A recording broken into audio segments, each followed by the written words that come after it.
মালটার জগতে আরেক পরিচিত ভ্যারাইটি হলো ভিয়েতনাম মালটা। এটা আমরা কম বেশি প্রচুর আমি এর রিভিউ এবং দেখেছি অনেক নার্সারিতে, আমি নিজেও দেখেছি।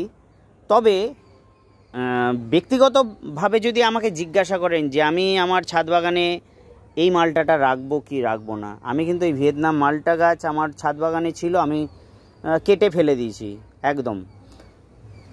এর কারণ হলো যে আমি যেটা দেখেছি আমার একটু ফ্লেভার পছন্দ, কিন্তু এইটাই যেটা এই ভিয়েতনামে কিন্তু ফ্লেভার নেই কোনো, মিষ্টি প্রচুর, মানে প্রচুর মিষ্টি বলবো না, মিষ্টি আছে কিন্তু কোনো রকম ফ্লেভার আপনার টকটক ভাব যেটা লেবুর একটা সাইট্রাসের একটা বৈশিষ্ট্য সেটা কিন্তু এর মধ্যে পাবেন না।